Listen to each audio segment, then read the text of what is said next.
굿모닝 배들가족 여러분, 청명한 가을 햇살이 빛나는 목요일 아침입니다. 오늘 오전 11시부터 3시까지 교회에서 독감 예방 주사가 있습니다.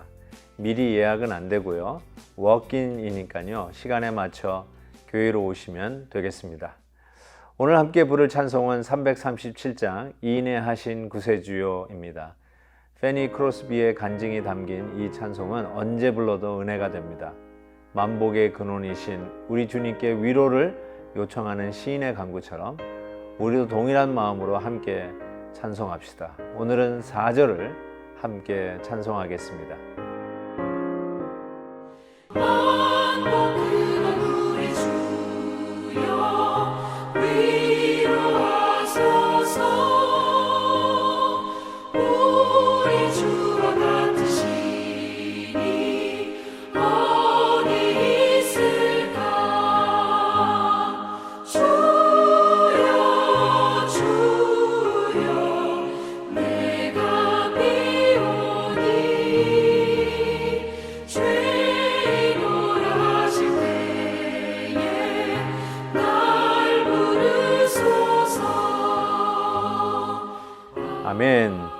오늘 묵상할 하나님의 말씀은 시편 32편 1절에서 11절까지의 말씀입니다.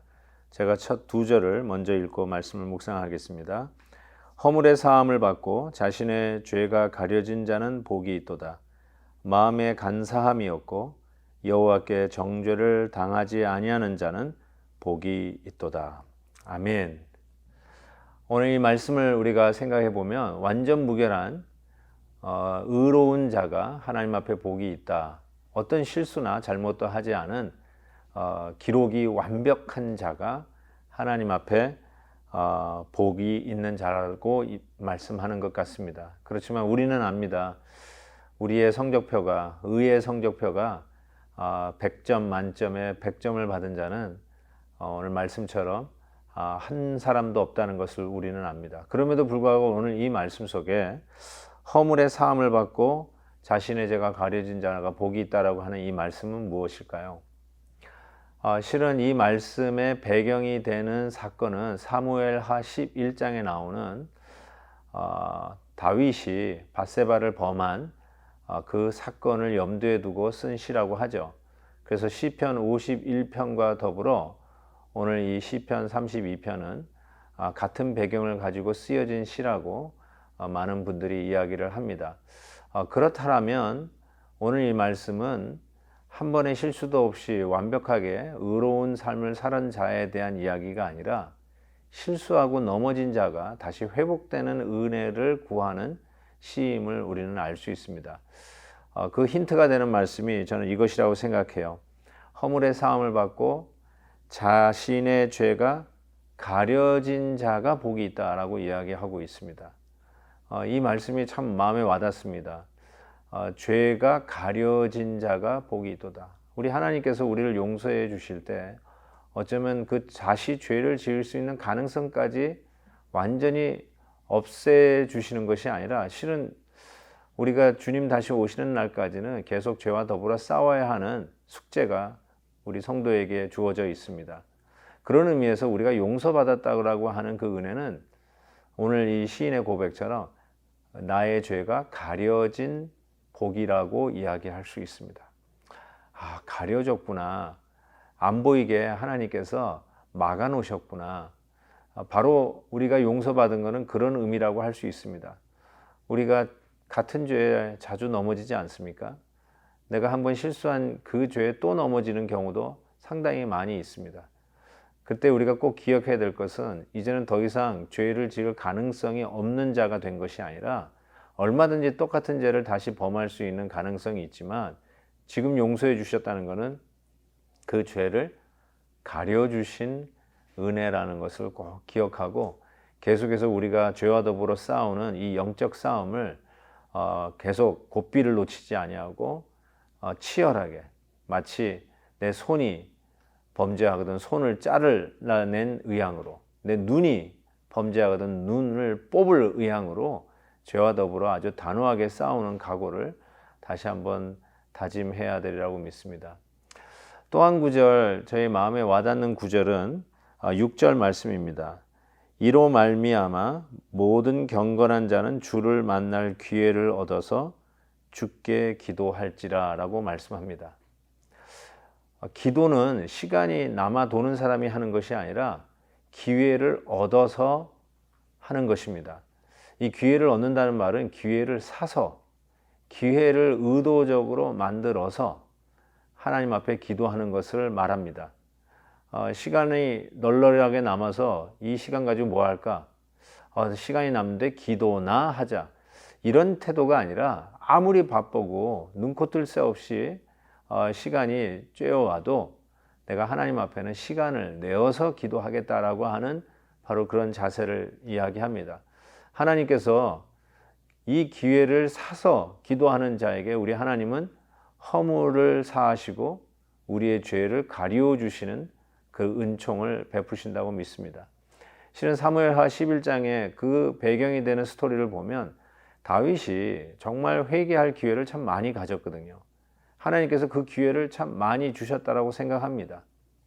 그럼에도 불구하고 그 기회를 놓쳤던 것입니다. 그래서 밧세바를 범했을 뿐만 아니라 그의 남편 우리야 장군까지도 죽음으로 내모는 참 끔찍한 죄를 짓게 되는 것을 우리가 보게 되는데, 하나님 우리에게 기회를 주신다는 것을 꼭 기억하십시다. 우리는 어떻게 그러면 하나님 앞에 기도할 기회를 살 수 있을까요? 예배 시간을 지켜야 합니다. 기도하는 시간을 지켜야 합니다. 그래서 교회적으로 우리 성도님들을 이 코로나 상황 속에서도 놓치지 아니하고 이끌어 가려고 하는 그 모든 일에 여러분 참여하십시오. 그 기회를 놓치지 마십시오. 그냥 교회는 교회대로 뭔가 하나보다라고 신경을 끄고 내 할 일 하시는 분이 있는데, 그렇게 되면 하나님 앞에 기도할 기회를 놓치는 그 죄를 범할 수가 있습니다. 기도하지 않는 것이 죄 아닙니까? 그런 의미에서 우리가 기도할 수 있는 이 기회는 사서라도 잡아야 합니다. 사랑하는 성도 여러분, 여러분의 담임 목사로서 권합니다. 교회에서 여러분들의 영적 신앙생활의 건강을 지키기 위해서 얼마나 많이 애쓰고 있는지 모릅니다. 그 일에 방관하지 마시고 시간을 내시고 예배에 참여하시고, 또 줌으로 하는 거지만 기도에 참여하시고, 또 훈련에도 참여하시고, 하나님께서 우리에게 주어진 기회대로 그 기회를 그냥 흘러가지 않도록 우리가 오히려 그 기회를 잡아서 하나님 앞에 기도하고 하나님 앞에 엎드리고 하나님의 은혜를 구하는 시간으로 잡아야 할 것입니다. 사랑하는 성도 여러분, 아무리 어렵고 힘들고 죄로 인해서 치이고 우리는 이제 더 이상 소망이 없다라고 하는 그 순간에 하나님은 우리의 죄를 가려주시고, 그리고 주님을 만날 기회에 다시 우리를 회복시켜 주시는 놀라운 은총을 베풀어 주실 것을 믿습니다. 오늘도 이 은혜가 저와 여러분에게 넘치시기를 주의 이름으로 축복합니다. 기도하겠습니다.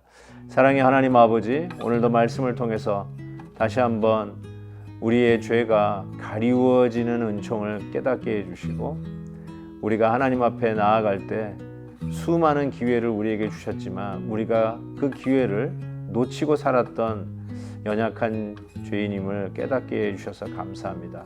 이제는 하나님이 주시는 그 기회, 예배드리는 기회, 하나님 앞에 나아가는 기회, 우리 하나님의 이름을 부르며 기도할 수 있는 기회, 다시 한번 말씀으로 충전되고 하나님의 놀라우신 뜻을 분별할 수 있는 그 기회, 이 기회를 놓치지 아니하고 부단히 하나님 앞에 나아가기를 부지런히 담당하는 저희들 될 수 있도록 인도하여 주시옵소서. 이 나라를 주님께서 특별히 기억하여 주시고, 선거일이 다가오고 있는데 정말 하나님을 경외하는 신실한 대통령이 뽑힐 수 있도록 우리 하나님께서 간섭하여 주시옵소서. 감사하고 예수 그리스도의 이름으로 기도하옵나이다. 아멘. 내일 또 뵙겠습니다.